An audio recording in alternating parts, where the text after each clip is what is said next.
கிறிஸ்துக்கள் அன்பான காலைக்கதை நிகழ்ச்சி நேயர்களே, மீண்டும் ஒரு விசை கூட இயேசுவின் இனிதான நாமத்தில் உங்களுக்கு வாழ்த்துதல் கூறுது. இந்த காலைக்கதை நிகழ்ச்சி உங்களுக்கு விசேஷமாக அல்லது ஆசீர்வாதமாக இருக்கும் என்று கர்த்தருக்குள் விசுவாசிக்கிறேன்.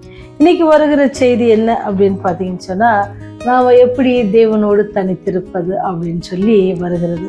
அவரோ வனாந்திரத்தில் தனித்து போய் ஜெபம் பண்ணி கொண்டிருந்தார். லூக்கா 5:16. இன்னைக்கு நமக்கு வசனம் சொல்லி கொடுக்கிற பாடம் என்ன அப்படின்னு சொன்னால், அவர் தனித்து போய் சொன்னால் இயேசு கிறிஸ்து தனித்து போய் ஜெபம் பண்ணி கொண்டிருந்தார். இங்கிலாந்தில் பிரபலமான ஒரு அரசியல்வாதிகள் ஒருவர் யாருன்னு சொன்னால் வில்லியம் வில்ஃபர் போஸ். சரிங்களா? இவர் என்ன செய்வார் அப்படின்னு சொன்னால், நீண்ட காலமாக பாராளுமன்றத்தில் ஒரு அங்கத்தினராக இருந்தார். அது மாத்திரம் இல்லை, அவர் என்ன செஞ்சார் சொன்னால், அந்த அநேக சட்டங்கள் உருவாவதற்கு பெருந்துணையாக இருந்தார். அப்புறம் நீங்கள் பார்த்தீங்கன்னா அவர் ஒரு புகழ்பெற்ற பேச்சாளராகவும் அவர் இருந்தார்.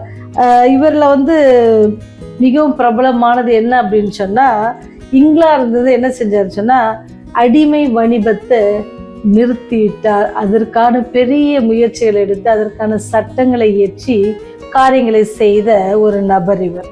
அவர் என்ன செஞ்சார்னா, இவ்வளோ நல்ல காரியங்கள் எல்லாம் செய்யும் பொழுது அவர் என்ன நடந்துச்சு, ஒரு டைம் என்ன செஞ்சார்னா, அவர் பாராளுமன்ற தேர்தலில் தோல்வியை அடைஞ்சார். அப்போ ஒரு தோல்வி அடைஞ்ச பிறகு அது ரொம்ப அவருக்கு வருத்தத்தை தந்தது. அந்த வருத்தத்தை தந்த உடனே அவர் என்ன செஞ்சாச்சுன்னா, ரொம்ப மனசு உடைஞ்சி போக வேண்டிய சூழ்நிலை இருந்த பொழுது கூட அவர் மனசு சோர்வடையில. அவர் யோசிக்க ஆரம்பிச்சார், என்னுடைய தோல்விக்கு காரணம் என்ன அப்படின்னு சொல்லி அவர் உட்கார்ந்து யோசித்தாராம். இந்த தோல்வி, ஏன்னா நான் எல்லாம் நல்லா தானே செஞ்சிருக்காரு, எல்லாம் நல்ல நல்ல காரியங்கள் சட்டங்களை ஏற்றி இருக்கிறாரு, எல்லாமே நல்ல காரியங்கள் செஞ்சிருக்கும் பொழுது இது என்னடா அப்படின்னு சொல்லி அவர் யோசிக்க ஆரம்பிச்சாரு. அப்படி யோசித்து அவர் கண்டு கொண்டார். என்ன அதை கண்டு கொண்டார் அப்படின்னு சொன்னா, அவர் அப்பதான் சொன்னார், அவர் என்ன நினைச்சாருன்னு சொன்னா, அவர் தேவனோடு தனியாக இருக்கிற நேரம் குறைஞ்சி. ஏன்னு சொன்னா, அவர் பொது சேவையில அதிகமாக ஈடுபட அவர்கிட்ட என்ன இல்லை, நேரம் இல்லை. அவர் ஆண்டவருக்காக ஒதுக்க வேண்டிய நேரம் குறைவுபட்டது. அந்த ஒதுக்க வேண்டிய நேரம் குறைவுபட்டதுனால அவர் நினைச்சாரு, இது என்னுடைய தோல்வியாக மாறினது. ஏன்னு சொன்னா, தேவன் நம்மோடு இருக்கும்போது தான் நமக்கு என்னது, தேவ பலன். எல்லாவற்றிலும் தேவன் நம்மோடு கூட இருந்து நம்மை வழி நடத்தி நம்மை பாதுகாத்து பராமரித்து யோசனைகளை தந்து அதற்கான ஞானத்தை நமக்கு தந்து எல்லா காரியங்களும் அவர் செய்கிறார். அவரை விட்டு நம்ம பின்வாங்கி போவோம் அப்படின்னு சொன்னா நம்மளால என்ன முடியாதான், எதுலையுமே நம்ம வெற்றி காண முடியாது. நீங்க ஒரு பெரிய ஞானியாக இருக்கலாம், பெரிய செல்வந்தர்களாக இருக்கலாம், பெரிய படிப்பாளியாக இருக்கலாம், ஆனா எல்லாமே என்னது, ஒன்றுமே இல்லை எப்போ நம்ம தேவனோடு இல்லாது இருக்கும் பொழுது. அப்ப இவ்வளவு பெரிய அரசியல்வாதி இந்த வில்லியம் வில்ஃபர் அவர் என்ன செஞ்சாரா, புரிஞ்சு கொண்டாரா. அப்போதான் அவர் சொல்றாரு, இனி என்ன செய்ய போறதில்ல, என் நேரத்தை ஏன் எனக்கு இந்த தோல்வி அப்படின்னு சொன்னா, நான் இந்த தோல்வி இந்த காலகட்டத்தில் நான் என்னுடைய நேரத்தை யாரோட செலவிடுவேன், ஆண்டவரோடு கூட செலவிடுவேன். நீங்க பார்த்தீங்கன்னு சொன்னா, ஆண்டவர் ஊழிய காலத்துல அவர் என்ன செய்வாரு, தனித்திருந்து, வசனம் சொல்லிச்சுல, தனித்திருந்து அநேக வேலைகளை அவர் என்ன செய்வாராம், நாள் முழுவதும் பிரயாணம் பண்ணி, நாள் முழுவதும் பிரசங்கம் செய்து, நாள் முழுவதும் அநேகருக்கு விடுதலை கொடுத்து, சுகம் கொடுத்து, ஆகாரம் கொடுத்து, எல்லா காரியங்களும் செய்த பிறகு என்ன செய்வாங்க, நீங்க நினைச்சு பாருங்க, ஆண்டவர் தனியா சிஷ்யர்களோட போவாரு, 1-2 சிஷ்யர்களோட போவாரு. இல்லாட்டி அவர் என்ன செய்வார், நீங்க எல்லாம் போய் ரெஸ்ட் எடுங்க, நான் என்ன செய்யறேன், தனித்து போறேன் போய் அவர் என்ன செய்வாராம், ஆண்டவர் பிதாவோடு கூட அவர் ஜெபித்து வந்ததை நம்ம பார்க்கிறோம். அப்ப நீங்களும் நானும் எப்படி செய்யறோம், நாள் முழுவதும் வேலைக்கு போயிட்டு வந்துட்டோன்னா எப்படி ஆயிருது, நமக்கு ரொம்ப டயர்ட் ஆயிருது, நம்ம என்ன செய்யறோம், தூங்க தான் போகிறோம். ஆனால் இவர் பாருங்க, ஆண்டவரை நோக்கி போகிறாங்க, பிதாவை நோக்கி. அவர் தன்னை அனுப்பின காரியத்தை செய்வதற்கு நான் என்னெல்லாம் கேட்டிருப்பாங்கன்னு எனக்கு தெரியல. ஏன்னா எல்லாம் வல்லமை உள்ள கர்த்தர், ஒன்றுமே இல்லாத நம்ம எப்படி அவரை தேடுறதில்லை, அவரை நோக்கி நம்ம பார்க்கறதில்ல, அவருக்கான நேரத்தை நம்ம கொடுக்கறதில்ல, அவரோடு நம்ம தனிமையாக இருக்கிறதில்ல. நண்பர்களோடு தனிமையாக இருக்கணும்னு ஆசைப்படுறோம். அது மாத்திரம் நம்ம ஃபேமிலியோட தனியாக இருக்கணும்னு ஆசைப்படுறோம், எல்லாம் ஆசைப்படுறோம். தேவனோடு இருக்க தனியாக இருந்து அவருடைய அன்பை குறித்து பேசி, அவருடைய அன்பை துதித்து பாடி அப்படி நம்முடைய நேரம் செலவழிப்போம் அப்படின்னு சொன்னால், அவர் நம்மோட கூட இருப்பாருன்னு சொன்னால், நமக்கு எல்லாமே இப்படிதான் அதிக வெற்றியை நமக்கு தர. நம்முடைய வாழ்க்கையில வெற்றி, மரணத்தை ஜெயிக்கிற அளவுக்கு வெற்றி எப்படி, ஆண்டவருடைய வாயின் வார்த்தையினால என்னது வெற்றி கிடைச்சி. ஏன்னு சொன்னா அவர் தனித்திருந்து பிதாவிடத்துல அவர் கேட்டு பெற்றுக்கொண்டது போல நீங்களும் தேவனிடத்துல தனித்திருந்து உங்களுடைய காரியங்களை நிறைவு செய்யணுமா? கேட்டு பெற்றுக்கொள்வோம் அப்படின்னு சொன்னா ஆண்டவர் நம்முடைய காரியங்களை எப்படி ரொம்ப அழகாக நேர்த்தியாக அவர் என்ன செய்வாரு, செய்து கொடுப்பார். அப்பேற்பட்ட அந்த வல்லமுள்ள தெய்வத்தை நீங்க என்ன செய்யணுமா?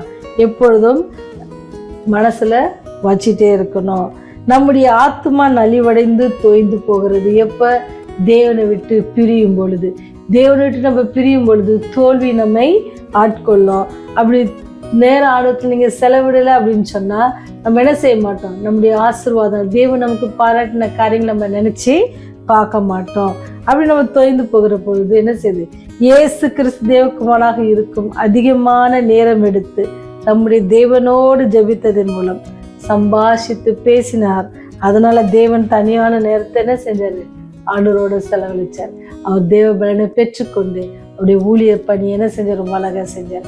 நீங்களும் நானும் தனித்திருந்து ஆண்டவரோடு கூட நேரத்தை செலவழிக்கும் சொன்னா நமக்கு தேவன் ஞானத்தையும் அறிவையும் புத்தி கூர்மையையும் நிதானிக்கிற தன்மையையும் எல்லாவற்றையும் நமக்கு அவர் கொடுத்து நம்முடைய வாழ்க்கை நாட்கள்ல ஒவ்வொரு நாளையும் ரொம்ப நேர்த்தியாக கடந்து வருவதற்கு அவர் என்ன செய்வாரா? கிருபை செய்வார். அப்பேற்பட்ட கிருபை உள்ள தெய்வத்தை நீங்க பற்றிக்கொள்ள விரும்புங்களா? நீங்க தேவனோடு தனித்திருக்கிற நேரத்துக்காக நீங்க காத்துருங்க. இன்னைக்கே ரொம்ப நேரத்தை எடுத்துக்காதீங்க. இன்னைக்கே நீங்க என்ன செய்யுங்க? முடிவு செய்யுங்க. ஆண்டவரே, காலையும் மாலையும் நான் உம்மோடு கூட தனித்திருப்பேன், உம்மோடு கூட நான் பேசுவேன், உம்மோடு கூட என் தேவைகளை சொல்லுவேன், உம்மோடு கூட என்னுடைய நன்றியை செலுத்துவேன், என்னுடைய பாவ மன்னிப்பை கேட்பேன், எனக்கு பலவீனமா இருக்கிற காரியங்களுக்காக பலன் கேட்பேன் அப்படின்னு சொல்லி ஒரு நேரத்தை ஆண்டவரோடு கூட நீங்க ஒப்படைக்க நீங்க ஆசைப்படுறீங்களா? அந்த ஒரு நேரத்தை நீங்க ஒதுக்க ஆசைப்படுறீங்களா? அப்படி இருப்பீங்கன்னு சொன்னா என்னோட கூட ஜெபத்துல சேர்ந்துக்குங்க. அன்பின் தகப்பனே, உம்மை நோக்கி கூப்பிடுகிற யாவருக்கும் நீர் கிருபை அளிக்கிறீர் என்பதை ஆண்டவரே நாங்கள் பார்க்கிறோம் சுவாமி. எங்கள் வாழ்க்கையை நாங்கள் அனுபவித்திருக்கிறோம் ராஜா. உம்மோடு கூட நாங்கள் தனித்திருந்து எங்களுடைய தேவைகளை சொல்லி நாங்கள் பெற்றுக்கொண்டதற்கு நன்றி செலுத்தும் போது நாங்கள் அடைகிற சந்தோஷம் சமாதானத்திலே இருந்திருக்கிறேன் சாமி. தொடர்ந்து நாங்கள் அன்பில் நிலைத்திருக்க கிருபை செய்யுங்க. தனித்து உம்மோடு கூட உறவாடுகிற அந்த நேரத்தை ஆண்டவரே நாங்கள் ஒதுக்க நீங்கள் கிருபை செய்யுங்க. உலக சந்தோஷத்துக்காக அந்த நேரத்தை நாங்கள் வீணடிக்காதபடிக்கு உம்மோடு கூட அந்தி சந்தி மத்தியான வேலைகளிலும் நாங்கள் உண்மை நோக்கி கூப்பிடுகிற பிள்ளைகளாக இருக்க கிருபை செய்யுங்க. நாங்கள் பணி செய்கிற ஸ்தலங்களை ஆசீர்வதிங்க. நான் எங்களுடைய நண்பர்களை ஆசீர்வதிங்க, எங்களுடைய உறவினர்களை ஆசீர்வதிங்க அப்படின்னு சொல்லி யாரெல்லாம் நோக்கி வேண்டிக் கொள்கிறாங்களோ தகப்பனே, அவளுக்கெல்லாம் நீங்க மனம் இறங்கி அவளுக்கு கிருபை பாராட்ட வேண்டுமாய் கெஞ்சி மன்னாடுகிறோம். அன்பின் தகப்பனே, இரக்கமுள்ள ராஜாவே, நோக்கி எங்களுடைய விண்ணப்பங்களை வைக்கிறோம் ஆண்டவரே.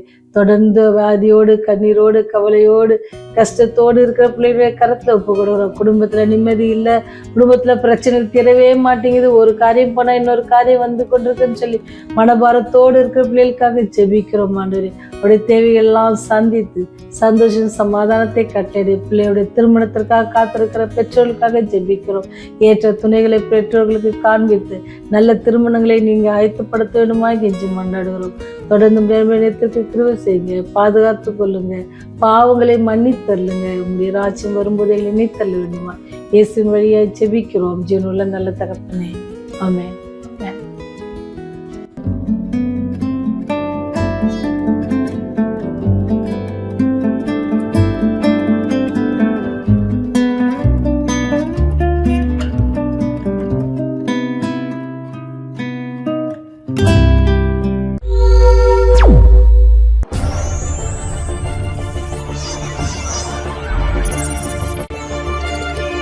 நீங்கள் பார்த்துக் கொண்டிருப்பது உங்கள் ரிவைவல் டிவி.